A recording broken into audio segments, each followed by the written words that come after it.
وذکرهم بأیام اللہ، اللہ کے مراحمین کا قرآن مجید میں حکم ہے کہ لوگوں کو ایام اللہ کے ساتھ نصیحت کرو۔ ایام اللہ سے مراد وہ واقعات ہیں، وہ دن ہیں جن دنوں میں اللہ کے مراحمین نے اپنے مومن بندوں کی مدد فرمائی، ان کو ظلم و ستم سے نجات دلائی اور اسلام کے دشمنوں کو، ایمان کے دشمنوں کو ناکام کیا، برباد کیا۔ فرمائیے واقعات بیان کر کے کہ اللہ اپنے بندوں کی مدد کرتا ہے اور نافرمانوں کو ناکام کرتا ہے، یہ بیان کر کے لوگوں کو نصیحت کرو۔ اس حوالے سے حضرت عمر رضی اللہ تعالیٰ عنہ کا ایک بہت بڑا سبق ہے امت کے لیے۔ شاید آپ یہ پہلی دفعہ سنیں، اس لیے ذرا توجہ سے بات کو سننا اور سمجھنے کی کوشش کرنا۔ آج یکم محرم ہے۔ محرم سے اسلامی سال کی ابتدا ہوتی ہے۔ اسلامی سال کا پہلا مہینہ اور پہلی تاریخ ہے یکم محرم۔ حضرت عمر رضی اللہ تعالیٰ عنہ نے جب اسلامی نظام الاوقات کو ترتیب دیا، پہلے یہ نظام الاوقات نہیں ہوتا تھا، نبی صلی اللہ علیہ وسلم کے زمانے میں، حضرت ابو بکر رضی اللہ عنہ کے زمانے میں یہ ریکارڈ مرتب کرنا، کون سا سال ہے، کون سا مہینہ ہے، مہینے کی کون سی تاریخ ہے، یہ ریکارڈ ترتیب نہیں ہوتی تھی۔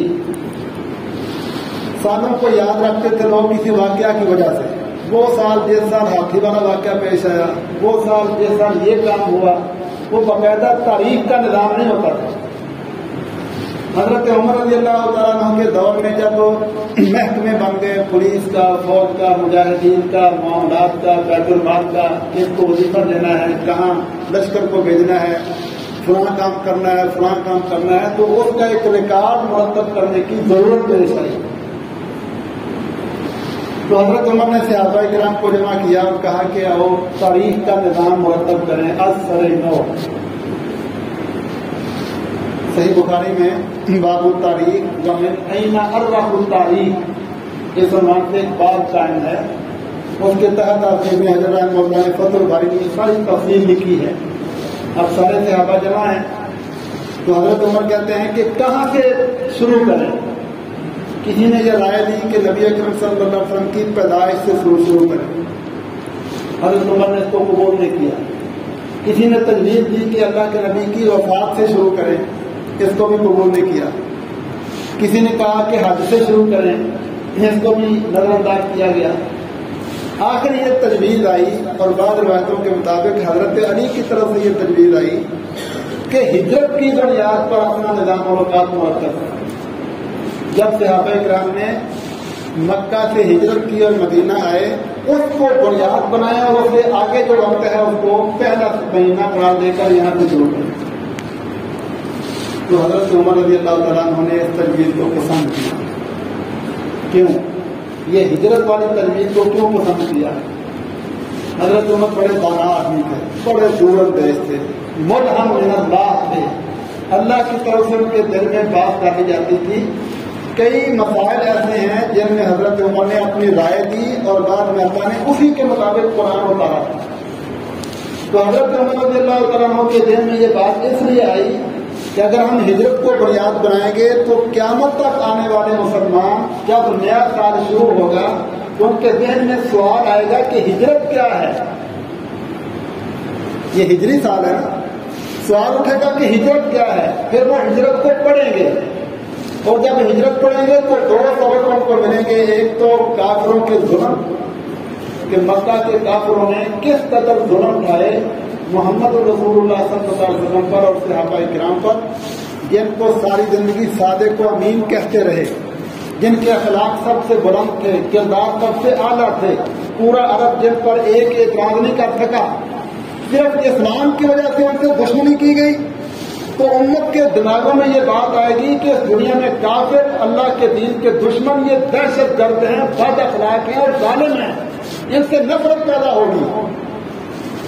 اور دوسرا سبق امت یہ پڑے گی کہ صحابہ کرام نے اور ان کے پیغمبر صلی اللہ علیہ وسلم نے کس قدر سخت حالات میں بھی اسلام کے اوپر اپنے آپ کو قائم رکھا ہے۔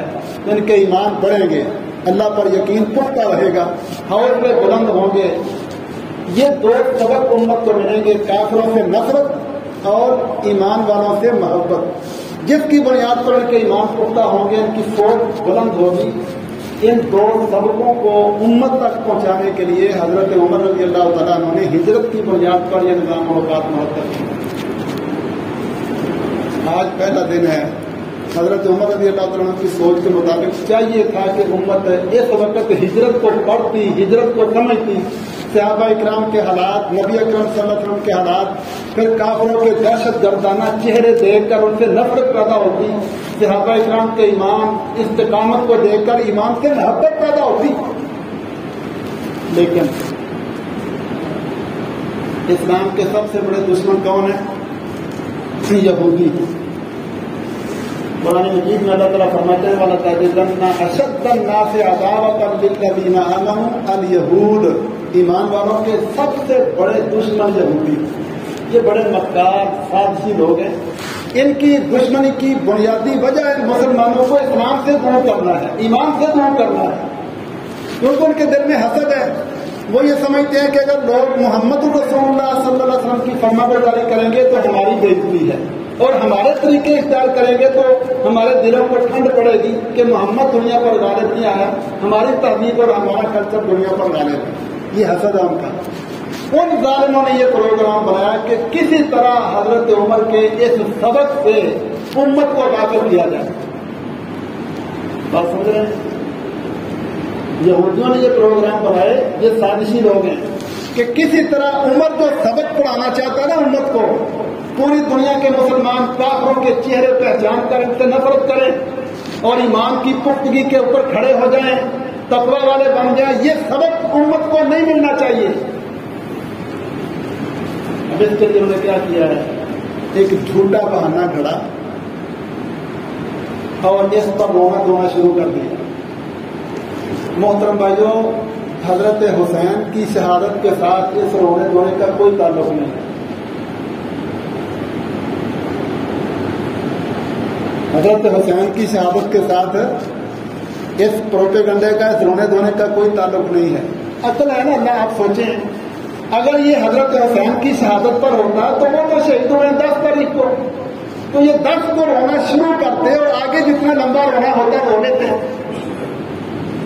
جبکہ ہم دیکھتے ہیں کہ پہلے 9 دن جب حضرت حسین زندہ ہیں تو رویا جاتا ہے، بڑی بڑی باتیں کی جاتی ہیں جبکہ وہ زندہ ہیں، اور جس دن شہادت ہوتی ہے اس دن دودھ کی سبیلیں لگتی ہیں، شربت پلائے جاتے ہیں، شام غریبہ منائی جاتی ہے، جشن منائے جاتے ہیں۔ بات سمجھا رہی ہے؟ اگر شہادت کا غم ہے تو شہادت کے بعد ہوتا۔ یہ 10 دن پہلے جب وہ زندہ ہے رونا پیٹنا، اور جس دن شہادت ہوتی ہے اس دن چپ ہو جاؤ۔ میں نے ایک بندے سے سوال کیا، نوجوان تھا کوئی ہمارا، کہ مجھے یار یہ سمجھاؤ، تم پہلے 10 دن ہوتے ہو جب کہ حضرت حسین زندہ ہیں، اور جس دن شہید ہوتے ہیں پھر تم رونا پینا چھوڑ کر لوگوں کو دودھ پلاتے ہو، دیگے پکا کھلاتے ہو، جشن مناتے ہو، شام غریبہ مناتے ہو۔ اس طرح کی بول کر کہتا ہے ہم نے کبھی سوچا ہی نہیں کہ ہم یہ کرتے ہیں۔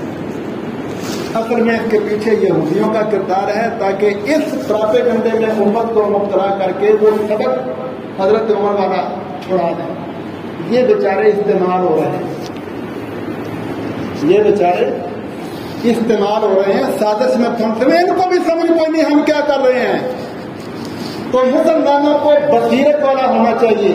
جب ہم اپنے دشمنوں کو پہچانیں گے نا، یہودیوں کو، صلیبیوں کو، بت پرستوں ہندوؤں کو، پھر ان کی سازشوں پر ہماری نظر جائے گی اور ہمارے اندر یہ نور پیدا ہوگا کہ ہم دیکھیں دنیا میں کیا ہو رہا ہے۔ ہم وہ دیکھتے نہیں، ہماری سوچ چھوٹی ہے، ہم فرقوں کے حساب سے دیکھتے ہیں، وہ فرقہ کیا کر رہا ہے، وہ فرقہ کیا کر رہا ہے، وہ فرقہ کیا، ہم آپس میں ایک دوسرے کے مقابلے پر کھڑے ہو جاتے ہیں۔ ہم حقیقتوں کو پہچانتے نہیں کہ ہمارا دشمن امت کے ساتھ کیا کر رہا ہے۔